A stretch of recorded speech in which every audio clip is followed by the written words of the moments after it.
Are we good? It says it's waiting.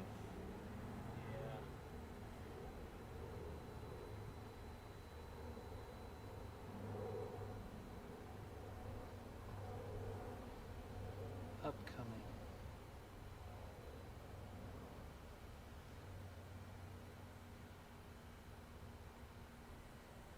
This shows us up right It now. says we're live. We're a little laggy though. Oh, now we're good? All right. Sorta. Yeah. I'm sort of laggy, but Yeah, I see us.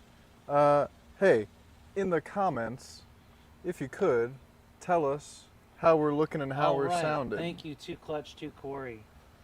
Or Too Clutch Corey. I just wanted to put another 2 in your name. Too clutch, too corious. We live. give us some feedback. This is a test run. We are testing out some new equipment before and a new setup. And a new Trevor. Thank you, Trevor. Appreciate you, man. Appreciate your help. You're welcome, fellas. On the guest mic, off camera, very menacing. Is it laggy on here? Oh, that sounds all right. Person Who's here? commenting so far, how is it coming across? Are we laggy? Seems laggy. It's a bit laggy, A boys. bit laggy. Okay.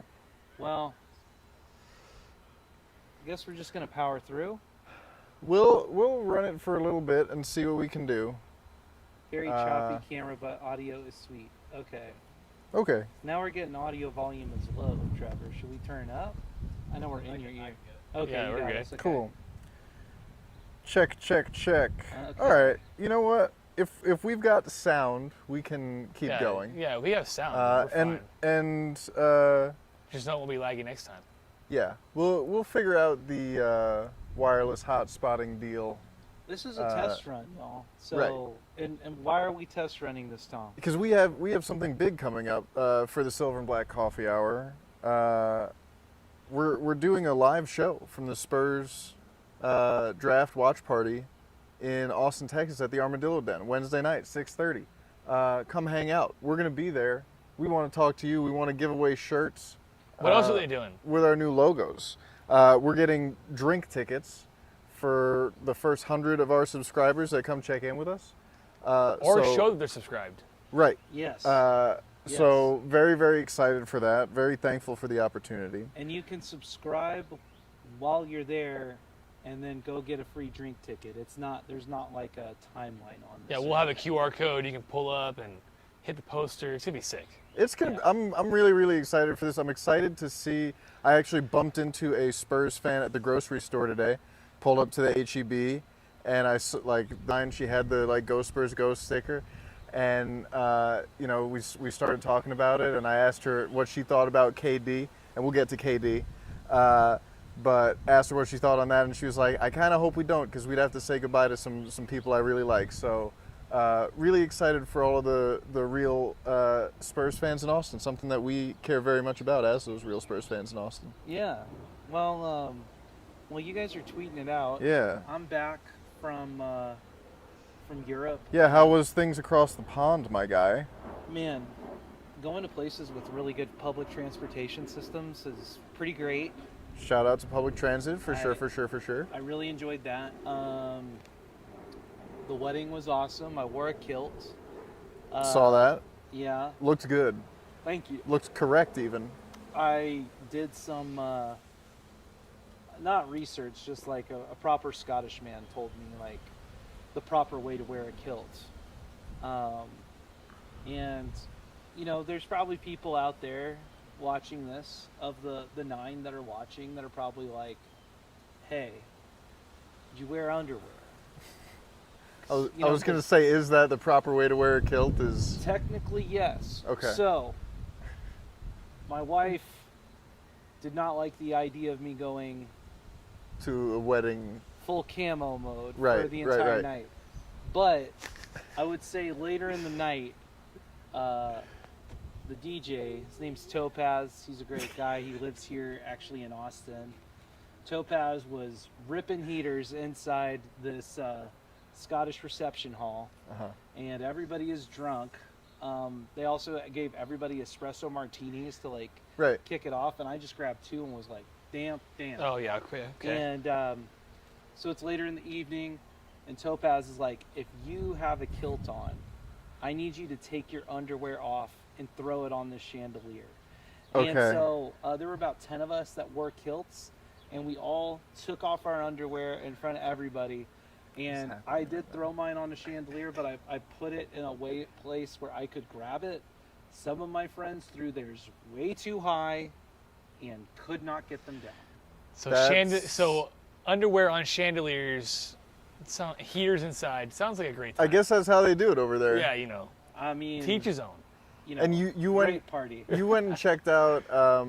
So you saw some of the NBA store stuff over there. I What did are some- you taking of NBA culture overseas? Well, I only saw one basketball hoop total in Scotland, which was kind Okay. of crazy. Paris, it's Not known for their basketball. It's more known. Mm-hmm. London, they're doing their best. Yes, I went to the NBA stores because I was wondering, are there subliminal messages that the NBA is sending us in the way jerseys are positioned in the store? And so when I was in Paris, there was a larger Wembanyama contingency type of thing. Also, I gotta say, I saw a picture of Tony Parker and like his sponsors. Seeing a picture of Tony Parker in Paris, he was wearing like a lovely brown jacket and a black turtleneck, and he was just like, and I was like, you look more French than I ever thought. Like here, it was Well, very I mean, cool. you gotta play to your base. Right. You know, you gotta know your audience. Exactly. You gotta French it up. But so in my research, and you know, y'all called me late at night one night after I was We did. drunk. You were very, very thankful for the phone call. You can. I admit was, that. yeah. See? Thank you. But I went to the London store, and I went to the NBA store in Paris, and I got to say, I think the NBA could do better on their fan experience in the stores as a whole. But I did see a Wembanyama jersey, and then there was a Jason Tatum jersey, and then there was a Kevin Durant jersey. And What are I they was saying? like, what's the league telling us? You know, open up your third eye. Right, Are of they course. like Tatum out, Durant in? But it's really kind of Do you have any more underwear stories, or can we talk about that Durant guy? I have no more underwear stories Thank God. from my All right, travels. cool. How many people we got with us here today so We far? got about 11 coming in. Just why this is also a where this is kind of more of a live test. And if you've been with us, you know, day ones and whatnot out there, you know Right. that we're not afraid to just kind of put shit on wax, even Right. if it's not fully baked out just Go yet. It's a fuck it up. podcast. Yeah. Like, just you know, if you want to see our beautiful faces, we're sorry this time will be a little laggy. Just put the Yeah. computer screen down, turn the volume up, and just act like it's Spotify. Right. Call it a day. Yeah. We'll lean into our radio voices. Hello. But yeah, man, Kevin Durant. Some of you may know him, basketball player, former Longhorn, current. Is that wardrobe? So is that I do want to supposed talk to be about it for because it, when we did our little me, Zach and Aaron on the call, we talked a little bit about the Austin thing with Kevin Durant and how it's not nothing. I don't know if it's something, but I know it's not nothing that the schedule release when they got Kevin Durant and the Suns, that was a big deal, right? There was reportedly a mutual interest between Durant and the Spurs up until the trade deadline last season, and after that you had the Austin games. You know, I'm wondering what Kevin Durant's dinner plans were for that. I do know for a fact that when he looked out into the stands at the Moody Center, he saw a lot of this. He saw a lot of burnt orange. He saw, and this is 35 for the I-35 series, right? Obviously. yes. And nothing else, right? If you want to get real galaxy brained with it, but actually not at all. The off season and draft time is the perfect time to We allow this. open your Time to third get eyes. weird. Time to get Yeah. weird. And so you have that background. You have, and we saw it where we've been to a lot of Spurs events here in Austin as they're working really hard to engage this market. We also saw a whole lot of media out to see Kevin Durant. It's no small thing, I think. But let's go macro here. Can I introduce? Yeah. Can I interrupt here too? Something that like people haven't talked about. So there is a new kind of glitzy sports bar that will be opening in Austin later this fall. You want to know who's part of the ownership group on that? Is it Kevin Durant? It's by Kevin chance? Durant. Okay, cool. Kevin Durant Cool. is helping opening a really nice sports bar. I think that's going to be downtown as well. He's a part of that ownership group. So He did come out, or he didn't come out, but there are reports saying that he wants to be in control of the back end of his career for retirement. And why not be in a spot that loves you, fans that love you, places you got business opportunities going. I just heard he invested into PSG, and coincidentally, that's Wemby's favorite soccer team. So I mean, imagine. Do you really think he's making PSG just won. Well, it's a smart investment. It is a smart It's a investment smart for him investment. to be like, I want to play with Wembanyama so much. I am investing. What's his favorite? millions of What's That his would favorite be soccer that would team? be crazy levels of thirsty. Oh my God, yes. He also, we've heard rumors that he wants to bring a WNBA team to Austin. I Yeah. mean, there are just so many avenues that make sense of why he wants to be in this part of Texas. If it's Houston, if it's San Antonio, there's a reason he wants to be in this plot of land. Let's talk a little bit about the mutual interest with Wemby and Durant, right? Wemby always citing Kevin Durant as one of his basketball inspirations, and we actually know that Wemby was planning on wearing some like KD themed shoes. Yep. For that matchup. That could have been cinematic, but unfortunately, that was the day we learned that Victor Wembanyama wasn't going to play anymore this season. So, basically, you have all of this context, right? And then you have the context of Kevin Durant's contract. So it's an expiring deal. He's going to be extension eligible. And where will he re-sign? Because that will set his market for all of those places. And from the latest reporting, guys, out of Brian Windhorst and other folks, is that Kevin Durant has one preferred destination, and that seems to be the San Antonio Spurs. They don't want to say who it is. They don't want to say it out loud, but it's almost certainly the Spurs. And then you see guys, also sort of leave the Spurs out of the conversation, like they're not active in talks. That just means that they're standing on their office. It's not clocking that they're standing on business, as Justin Bieber would say. I would also say if what we're understanding about the offer that the Spurs are giving, which is talking 14 in this draft, and then Harrison Barnes and Devin Vassell, correct? Or the other way around, or Keldon Johnson. Keldon Johnson Devin and Vassell. some other money. Okay. So Some combination of those things. Regardless, Those guys. with Kevin Durant being 37, with him having a 50+ million contract for one more year, plus signing an extension, I would say that is the most market rate offer. That's not nothing, and I think the reason that this is dragged out so much is because Matt Ishbia, owner of the Phoenix Suns, has now come out. He came out a few weeks ago before all of this news even happened and saying I'm going to be more involved in the decision making.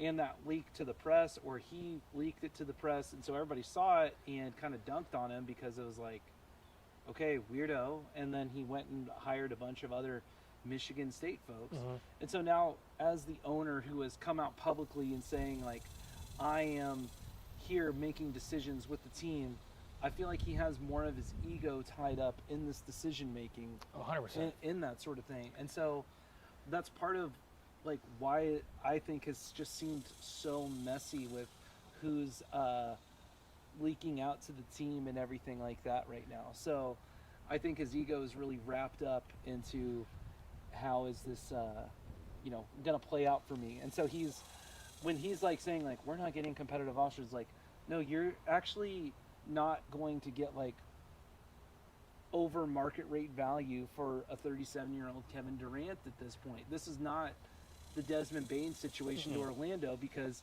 what did Orlando need? 3-point shooting and another offensive creator. So they can quote unquote overpay at this point with, what was it, 4 first round draft picks and unloading KCP over to them. But it's not an overpay to them, because the team is like, this is the value of what we need. Kind of same thing last year when we saw Mikal Bridges get traded over to the Knicks. And that was, again, multiple first round picks. And I remember at the time saying, oh, so this is the market rate set on like a Mikal Bridges type. And a year later from that, it's like, yes and no. It's the market rate for when you need that type of player and you understand what the shape of your team is as a whole. The Spurs, on the other hand, from adding De'Aaron Fox last year at the back end, then Wemby getting hurt, we've gone over this multiple times. We still don't actually know what the team is. And so what they're doing, though, is they're not going to overpay right now, even if Kevin Durant was the perfect fit. And he might be, but they're like kind of saying, we don't have enough information even internally on our own team to make that type of big swing right now. Well, and to go along with what you're saying, it's a win-win situation for the Spurs. This is not getting, I guess the way I look at it is, if the way the Suns are operating, if they want a team to overpay for KD and the Spurs aren't going to do it, well then the only other team, or the teams it sounds like, are going to be direct rivals to the Spurs, and they're going to deplete what they have long-term assets, is what the Suns are trying to recoup. And then KD can come next year. And that's where the Spurs are like, okay, you want to hurt yourself long-term and give them. Like, I don't think the Rockets have any incentive to give up Phoenix's pick. Seeing them barely sit above water, why would we give you your picks back and save you? And then, you know what I think they're saving that for? Booker. Well, of course. And, like, why would we burn it on a 37-year-old? Like, these picks can either pan out and be someone that's going to help us for 10 years or whatever it is. And the Spurs, with having the second pick, I think having the second pick kind of opened their eyes in the situation where it's like, we can make this swing at KD. And it's not going to affect us really long-term getting rid of this 14 pick.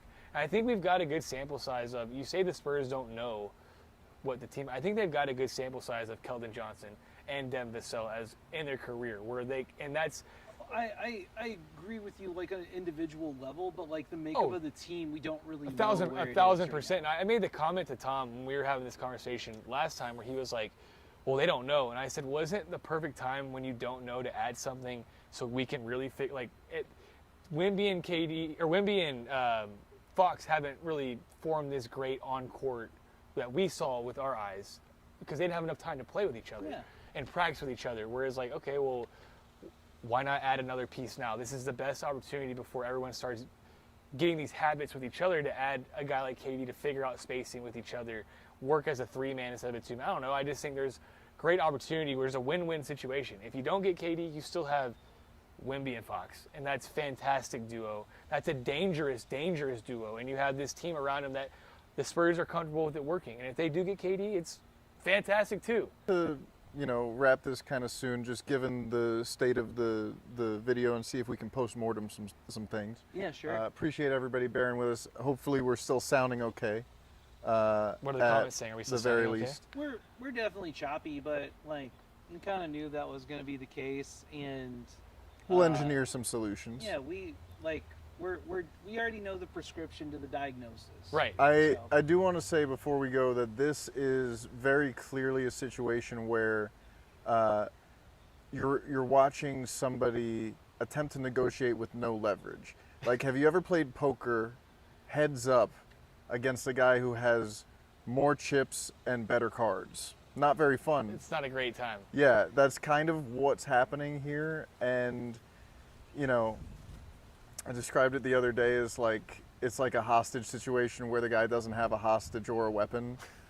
Like we're We're just You're just waiting you're for just the asking for peaceful money. end of this. You're just you asking know? for money for no reason. There's Right. nothing. It's like, what are you gonna do about it? Everybody is, and honestly, like I wish it would happen today on Saturday than Sunday because we have a Game 7 coming up on the NBA Finals. That's been an amazing finals. Has been. And Super fun. I don't really want the media cycle of whoever wins the game tomorrow to be shortchanged the next day by like, oh great, like good job Pacers Thunder, like That's you why. won the culmination of your career, and then they'll be like, and KD was traded. That's why I think it waits a little bit because, like we said, Ishbia doesn't want to lose that press conference, right? If you do it right before Game 7, maybe, you know, you can sort of news dump that, and then people will wake up at the start of next season and be like, oh yeah, KD's on the Spurs. But if you let it linger, and even if you let it become a draft night thing, it probably It's won't. still the biggest story. It'll still be the biggest story of draft night if that's what happens. Yeah. So if he wants to get that news dump in, come on, let's make some phone calls. I do want to make a comment. You said the finals have been great. I want to say the whole playoffs as a whole It's been have awesome. been a great Awesome. watch as a fan, as a neutral, not having to stress ourselves out this year. Next year we'll be stressing ourselves out. It's been nice sitting back, appreciating good basketball. The Pacers and OKC have been awesome to watch. Both bring their own brand of basketball. I think before we go, I think we should all make a prediction on what we expect with Game 7. Who you got? I have a weird suspicion, and I think the Pacers have dark magic on their side. It's like this, I don't know. I think the Pacers win. Yeah. Yeah, I'm seeing Hallie buzzer beater, and as the shot that'd be falls, crazy. he No runs off way. the court, and like a Big ball stance? portal to hell opens Yeah. at center court, and it completely engulfs the Oklahoma City team and their fans. And I I don't think Let- that much. I let's think put I think Siakam has a big game. let's put it this way. I am totally fine with whoever wins. If the Thunder win, I'm like, hey, the Spurs get to play the champs multiple times next year. Like, let's have that barometer. That's great. Any win that we have against them, immediate emotional boost. If the Pacers win, shout out Rick Carlisle. Like, Yeah. what an Yeah. amazing coach. And I'm going to be cheering for the Pacers tomorrow. I think one of the things that when pundits were talking about this team, they weren't talking about was the coaching advantage. And Mark Daigneault, not that he's a bad coach, but we've talked about this so many times in the show before, like getting these type of emotional reps in these high leverage situations is so key to that. And to have a coach that's like been there before, and Rick Carlisle, I think is just like so helpful. And what's so cool about him as a coach is he is like, I am about to going into Game 7. I'm going to empty the clip. I am going to throw the gun at you if something's not working. I'm going to throw my shoes at you if something's not working. Like, he is going to do anything in his power to win. So I'm super stoked. And Zach, what was the stat you had about Game 7 in the NBA Finals? The last 9 have finished under 6.9 points. Like, that's the difference in points. So. Yeah, it's a Sick. rock fight and it's close. Yeah, well, we've been in a few of those as Spurs fans, and they're not fun to watch. As a supporting fan of those teams, as a neutral, it's great, but that's the Yeah. worst. Going down 6-4, you're like, oh, the game's over. It's over. We're losing. Hell yeah. All right, Well, so yeah, we ready to call it for today? yeah, let's call it for today. We'll post-mortem and experiment and see how we can make this super duper smooth for Wednesday at Wednesday the Dillo night, Den. We Yeah. will be at Armadillo Den once again in Austin, Texas for the San Antonio Spurs draft watch party. The party begins at 6:30. The draft begins at 7. It will be going on from the first pick to the 14th pick. Armadillo Den's not closing, so if you want to stay and drink, you obviously can. Speaking of drinking, the first 100 subscribers of ours, and you can subscribe at the bar to the Silver and Black Coffee Hour, will get a drink on the Spurs. So come join us. We will also have some t-shirts that we're handing out showcasing our new logo. We will be doing a live show. If you want to come on to the show and tell us one of your favorite Spurs memories, or you just want to pop off about Keldon Johnson, or Little Devin armchair Vassell, GMing. little armchair GMing, join us. We will be there, and we look forward to seeing you there. You guys got anything else to say before we log off? You better be there. The fuck? Yeah, Okay. be there, be square. Go Spurs, go. And yeah, we'll